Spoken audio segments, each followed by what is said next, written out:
Bomson Bar really started as a passion. My very old friend Harry and I decided we wanted to get a stall at Borough Market.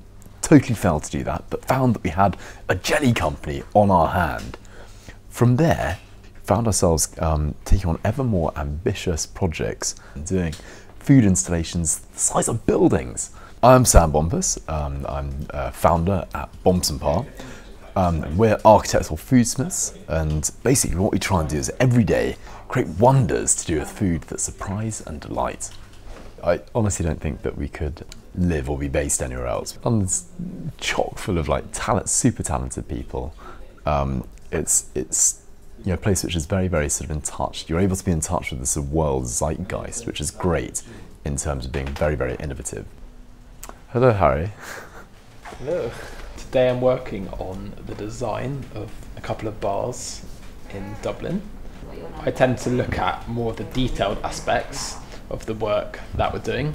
So it's taking a big concept and then working out how we're actually going to do it in practice. So do lots of testing downstairs, spend lots of time on the computer, doing 3D drawings, renders, visualizing things, and working out the nitty-gritties of the design. And the tape measure here, probably my biggest friend. But it's our workshop. We do lots of bits and pieces of testing. Today we're working out how to create a sort of a mild explosion for a water tasting in a couple of days' time. And I think we've almost got it nailed. We end up with a lot of really outsized kits as well. This ladle is just ridiculous. That's when you're making a punch for 25,000 people. Things like that start becoming really useful. So one of these stick blenders costs about £700. It's the culinary equivalent of a bazooka. So it's pretty intense. You use it to mix things up in 250 litre batches. These are paint sprayers. We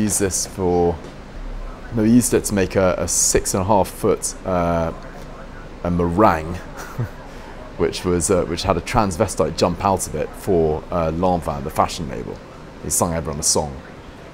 We actually quite often have people, American tourists, who've seen that we're quite close to Borough Market. They look up our address and just pop in. They knock on the door. They say, "Oh, we're over in town. We thought we'd come and see what happens in Bomson Bar." We're like, "Well, we're kind of doing some work here, but it's often quite delightful to show people around and engage with them and find out what how on earth they discovered us." So I guess something like OpenCo gives us the opportunity to have that sort of interaction, but be part of a much wider happening that's spread across the capital.